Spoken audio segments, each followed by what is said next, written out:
حضرت میاں شیر محمد شرک پوری علیہ رحمہ فجر کی نماز کے بعد یہ ٹوٹیاں نہیں جس طرح ہوتی تو وہ چھوٹا سا برآمدہ تھا، تو برآمدے کے اوپر بیٹھ کے وظائف کرتے تھے اور پھر اشراق کی نماز تک وہاں بیٹھتے اور پھر تشریف لے جاتے۔ گرمی کی شدت تھی تو حضرت فرائض کی ادائیگی کے بعد وہاں چلے گئے، تو نمازیوں نے آپس سے مشورہ کیا کہ یار حضرت کو عرض کریں کہ بارش کے لیے دعا کی جائے۔ تو حضرت جا کے وہاں اپنے وظائف میں لگ گئے، تو انہوں نے کہا چلو ہم مسجد کے سین میں کھڑے ہو جاتے ہیں، حضرت توجہ کریں گے تو عرض کریں گے۔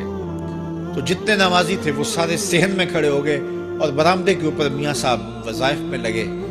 جب آپ کی نظر پڑتی نا لوگوں کی جانب، تو جتنے بھی نمازی تھے سارے ہاتھوں سے اشارے کر کے کہتے یعنی دعا کرو، زبان سے نہ بولتے، ہاتھوں کو ایسے ہلاتے اور یہ کہتے کہ ادھر آسمان کی طرف اشارہ کر کے کہتے دعا کرو۔ میاں صاحب پھر وظائف میں لگ جاتے۔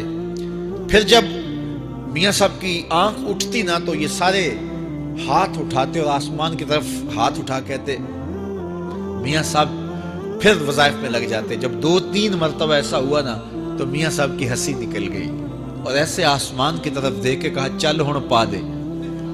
کہتے ہیں بس یہ بات کہنے کی دیر تھی کہ چھم چھم می برسنے لگا۔ تو جب کوئی حضور کا ہو جاتا ہے تو رب اس کو اپنا محبوب بنا لیتا ہے۔ تو حضور کی محبت خدا کی محبوبیت کا ذریعہ ہے، اس لیے ہمیں حضور کا پیار اپنی روحوں میں موجزن کرنا ہے، حضور کی محبت اپنی روحوں میں اتارنی ہے، اور محبت اپنے تمام تر تقاضوں کے ساتھ جب روح پذیر ہوگی تو پھر ہمارا انداز زندگی بھی سنور جائے گا، ہماری آخرت بھی سنور جائے گی۔ محبت کے من جملہ تقاضوں میں سے سب سے بڑا تقاضا محبوب کی اطاعت ہے، کہ بندہ جس سے پیار کرتا ہے اس کی بات مانتا ہے۔ یہ ہے دعوی محبت کا ثبوت، اس کی دلیل۔ اور حضور کے صحابہ کی زندگیاں دیکھیے کہ انہوں نے حضور علیہ السلام کے ساتھ کیسے پیار کیا، حضور کی محبت میں اپنی عادتوں کو بدل دیا۔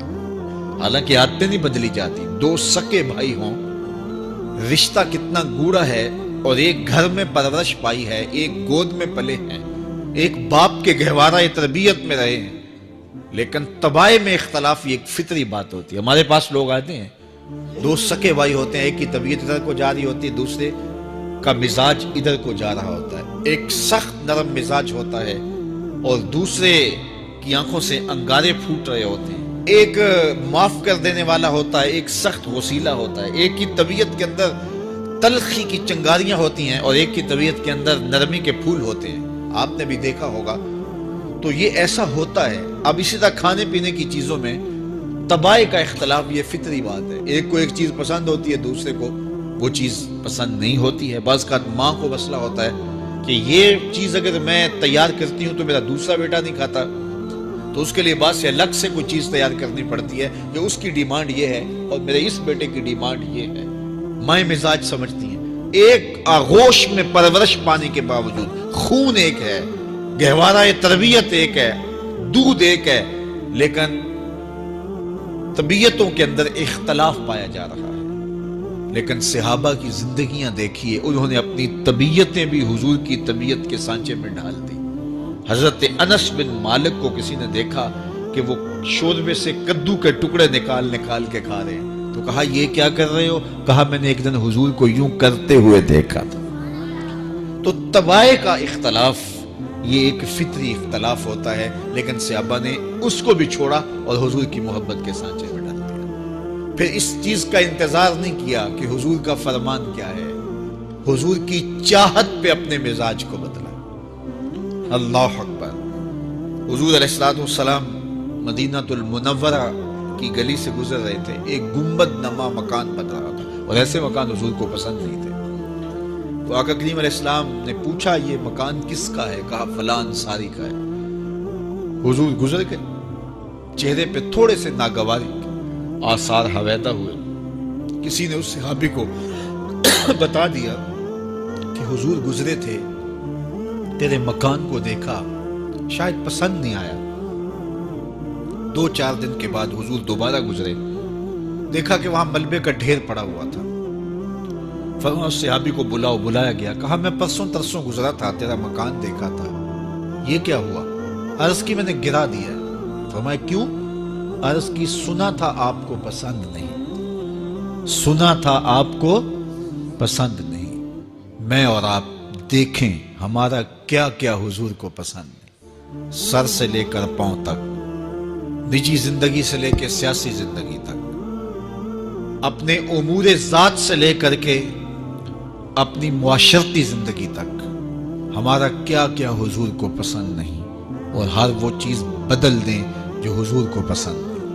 محمد دی زیارت محمد دے رنگ وچ, اے ٹھگ بازیاں جانے پیارا محمد صلی اللہ علیہ وسلم. میرے شیخ کامل کا ایک شعر ہے, اور وہ شعر اتنا وزنی ہے کہ اگر میرے پاس جواہر لال موتی ہوں اور میں ایک پلڑے میں ڈال دوں اور ایک پلڑے میں یہ شعر رکھ دوں تو یہ شعر پھر بھی بھاری ہوگا. یاری لا تو پاک نبی سنگ, اے پر پوری یاری, پھر درود قبول ہے تیرا لکھ نہ لوں ایک واری. 1.25 لاکھ مرتبہ درود پڑھنا ایک طرف, اور ایک دفعہ حضور کی ذات پہ درود پڑھنا, ان کی محبت کے سانچے میں یوں ڈھل کر کے جو وہ کہتے ہیں وہ میری زندگی کا عمل ہے, یہ اس سے وزنی ہے, یہ اس سے بھاری ہے. تو حضور کی محبت. حضور کے ایک صحابی تھے, وہ حضور کو ملنے آئے, اور آئے تھے بحرین سے. اچھا, انہوں نے حضور کو سلام کیا تو حضور نے رخ پھیر لیا, ناراضگی کا اظہار کیا. تو وہ سمجھے کہ شاید حضور نے ایسے ہی رخ پھیرا, تو جدھر حضور نے رخ پھیرا وہ ادھر جا کے سلام کرتے ہیں. تو حضور نے پھر رخ پھیر لیا. سمجھ گئے کہ حضور ناراض ہیں. اب انہیں سمجھ یہ نہیں آ رہی تھی کہ ناراضگی کا سبب کیا ہے. وہ اصحاب رسول سے پوچھنے لگے کہ حضور مجھ سے ناراض لگتے ہیں, آپ میں سے کوئی بتا سکتا ہے کہ حضور کیوں ناراض ہے؟ اللہ اکبر. آج تو کوئی بڑا باپ ہو, مرشد ہو, استاد ہو, ناراض ہو جائے اور شاگرد کو ناراضگی کی وجہ معلوم نہ ہو تو وہ الٹا ناراض آگے سے ہو جاتا ہے کہ میں نے جرم کیوں کیا ہے کہ استاد کا مزاج بگڑ گیا ہے. اللہ اکبر. لیکن ذرا دیکھیے, رنگ دیکھیے محبت کے.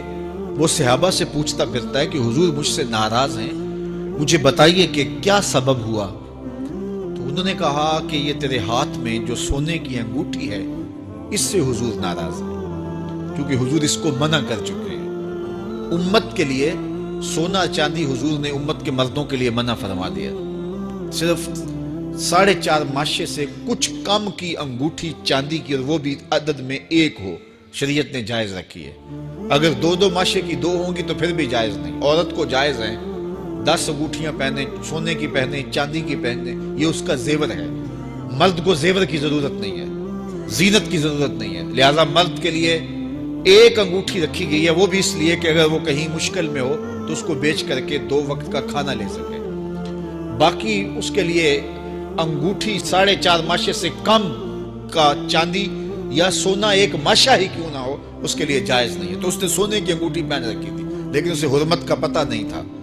تو اس نے کہا کہ حضور مجھ سے کیوں ناراض ہیں؟ تو صحابہ نے کہا شاید یہ اس انگوٹھی کی وجہ سے ناراض ہیں. تو اس نے یہ نہیں کہا کہ مجھے تو پتہ ہی نہیں تھا, میرا کیا قصور.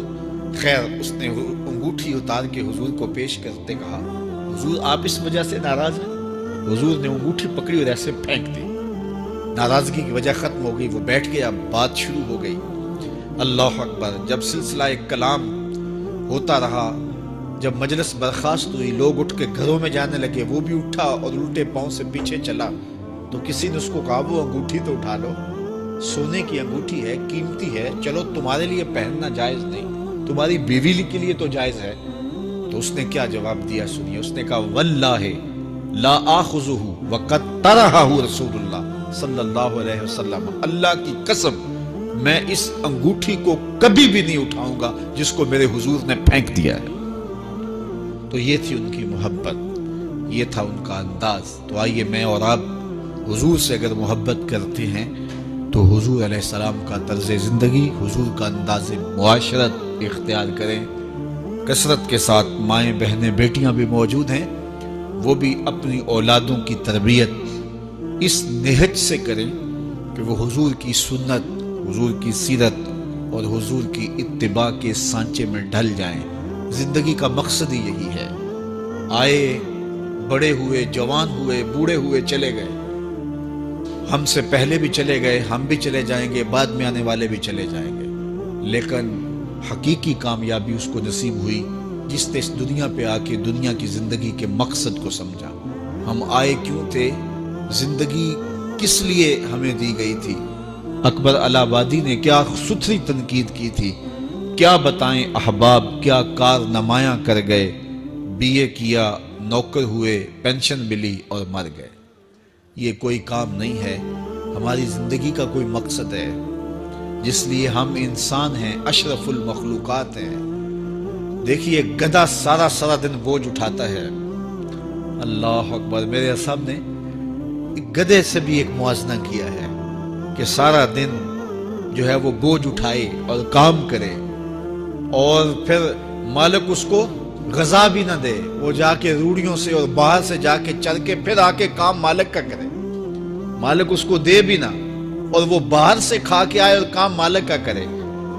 تو اگر بندہ ہو کے، انسان ہو کے اگر نہ کرے تو میرے حضور نے ایک لمبی ربائی ہے، اس میں آخر میں لکھتے ہیں تو چنگا یعقوب یا کھوتا تینوں شرم نہ آوے، کہ اگر وہ ایک گدھا بھی کام کرے، اپنی پیٹھ پہ بوجھ لا دے، اور تو اپنے مالک کے لیے کچھ نہ کرے، اور ساری نعمتیں مالک نے تجھے دی ہیں اور عزتیں اور آبرویں تیرے نام کی ہیں، اور تو اس کا حق ہی ادا نہ کرے، تو پھر کس طرح تیرے سے، تو پھر اولئک کالانعام بل ہم اضل۔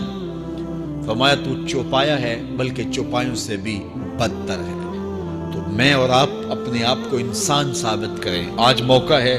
سے ثابت نے اجے حواس تیرے، سے ثابت نے اجے حواس تیرے، کر لے نیکیاں رج کے تو، اڑیا رب رسول کیوں بھول بیٹھو، آ رب رسول ول بج کے تو، آئی موت ایتھے رہسن کم تیرے، آئی موت ایتھے رہسن کم تیرے، نیکیاں کر لے بج کے تو، کی آکھ سن لوگ یعقوب تینوں، جب ٹر پیوں سر منہ کج کے تو۔